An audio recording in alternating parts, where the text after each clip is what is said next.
Aloha kako! Mahalo nui for listening my podcast, Hula and Talk. My name is Kauanoeanuhea, and all I talk on this podcast is based on something my kumu shared with me or my research. As Hawaiian didn't have written language earlier, many things still uncertain. So my podcast sometimes contain the information it's not sure. If you have better understanding or a different opinion, please send me DM by Instagram, Twitter, or comments from my website. My Instagram account is Kauanoeanuhea0410. My Twitter is searchable as Kauanoe's Hula Studio. My website is kauanoeshulastudio.com without apostrophe. I would highly appreciate your opinion.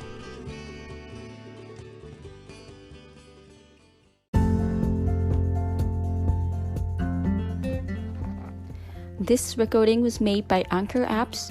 If you are interested to create your podcast, I would highly recommend Anchor apps. The Anchor apps is free and you can record, edit, and distribute in one app. When you set up your account with Anchor, the app can create an account with a bunch of different platforms, such as Apple Podcast, Google Podcast, Spotify, and so on. When you upload your episode to Anchor, it will be distributed to all different platforms. So if you're interested, download the free Anchor app or go to anchor.fm to get started. もし興味のある方は、アンカーの無料アプリをダウンロードするか、ウェブサイト anchor.fm をチェックしてみてくださいね。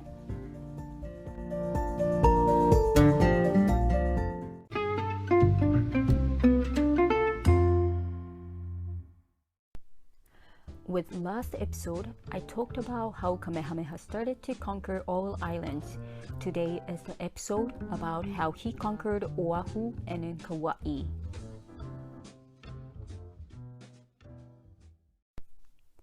In April 1795, Kamehameha and his 1,600 warriors sailed to Oahu, and this was the last battle of Kamehameha fought to conquer the Hawaiian Islands. He split his army in two, and one landed from Waiʻi and another landed from Waikiki.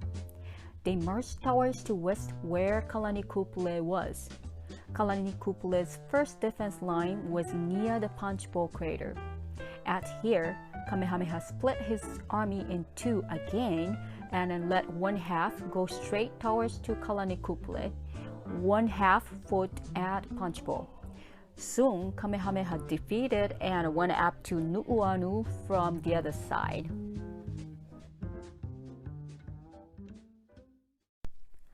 Kalani Kupule's next defense line was at close to Laimi. Kamehameha again defeated and head up to Hai. Kalani Kupule prepared cannons, but Kamehameha also brought his own cannons to Laimi. During this battle, Kalani Kupule got wounded. Kalani Kupule's army were pressed from Kamehameha's warriors, and they slowly fell back north through Nu'uanu Valley to the cliffs of Nu'uanu Pali.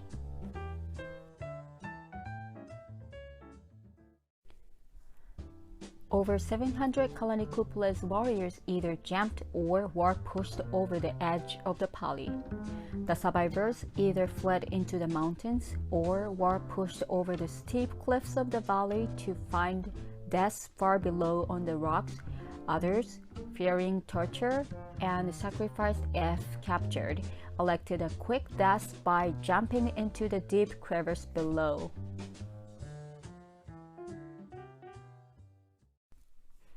According to Wikipedia, in 1898, construction workers working on the Pali Road discovered 800 skulls, which were believed to be the remains of the warriors that fell to their deaths from the cliff above.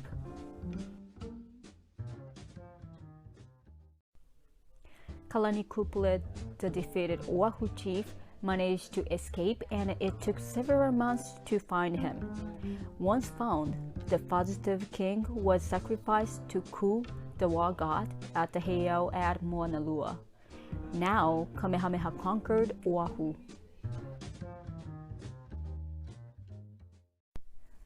In 1796, Kamehameha attempted an invasion of Kauai, but strong winds and high seas in the channel swamped many canoes and postponed the invasion attempt. 6 years of peace following gives Kamehameha time to organize and secure his kingdom. During these years of peace, Kamehameha planned for the conquest of Kauai. He ordered his chiefs to construct peleleu double-fold war canoes. In addition to the peleleu fleet, which numbered over 800 and took almost 5 years to assemble, Kamehameha also had his foreign carpenters build a squadron of small schooners.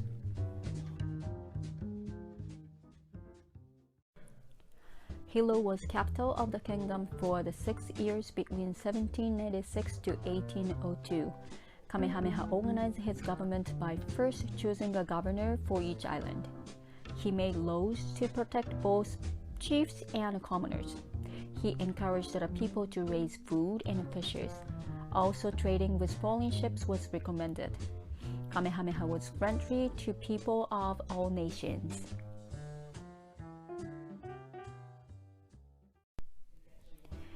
Kamehameha and his army moved to Maui in 1802, remained about a year, and proceeded to Oahu, arrived in late 1803 or early 1804.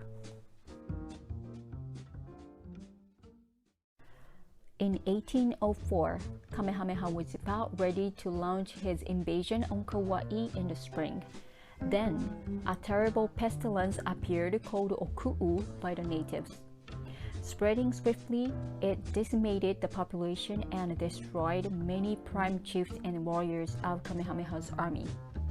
The exact nature of the disease was never determined. Kamehameha himself was stricken with the disease, but managed to survive its death grip. The invasion of Kauai was postponed again, and the peleleu fleet never sailed, rotting instead in the hot sun.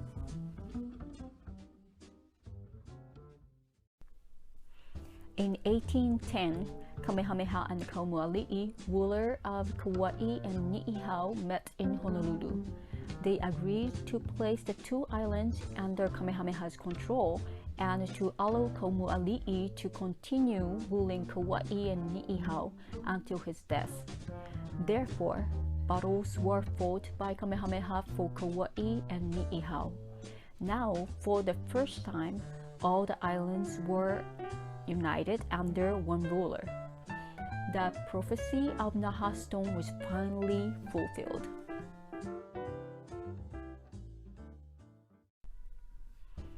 In 1812, Kamehameha returned to Hawaii to live in Kailua Kona. Kamehameha spent his last years at Kamakahonu by Kailua Bay in Kona. He worked hard as he always had. He was an expert fisherman and a good farmer. He raised kalo in the upland of Kona. Talking about the kalo, Hawaii is the only Polynesian island raised kalo in paddy field. By doing that, they could have steady supply of kalo so that they could have time to make colorful kapa. So Hawaii is the only Polynesian island which has designed colorful kapa.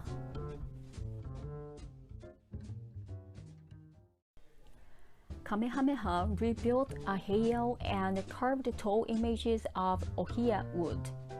He rebuilt a hu'ena, the heiau at Kamakahonu. It was an ancient luakini heiau where human sacrifices were offered. Kamehameha rededicated it as a hale olono, the god of agriculture and peace. A hu'ena was used as a place of worship and for meeting.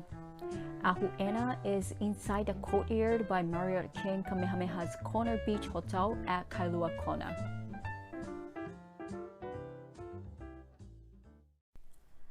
Kamehameha died on May 8, 1819 at Kamakahonu, his home in Kailua Kona. Before his death, he instructed his trusted friend Hoapili to hide his bones in place where they could never be found.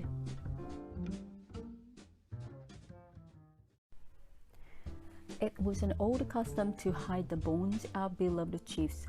It was believed that the bones contained some of the chief's mana or divine power. By hiding them, the enemy could not steal them and gain control over the dead chief's spirit. Ho'opili, with the help of Ho'olulu, hid Kamehameha's bone in a secret place. To this day, the morning star alone knows where Kamehameha's bones are guarded.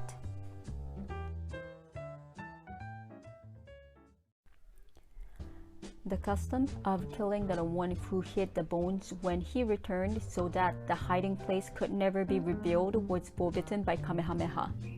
Ho'opili returned and undertook the care of Ka'ahumanu and Keopuolani until his death. This is the end of Kamehameha's episodes.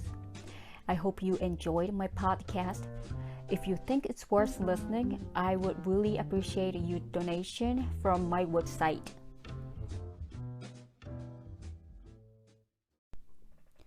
This story was based on Wikipedia, Kamehameha the Great, Ruling Chiefs, published by Kamehameha Schools Press, Pu'ukoholahea website, and my Kumu's story.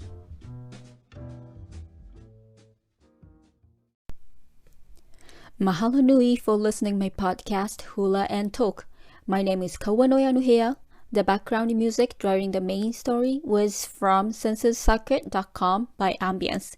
If you enjoyed my podcast, please share with your friends and family. And if you have a request or question, please feel free to DM me or contact me through my Instagram, Twitter, and website. Malamapono, ahui ho!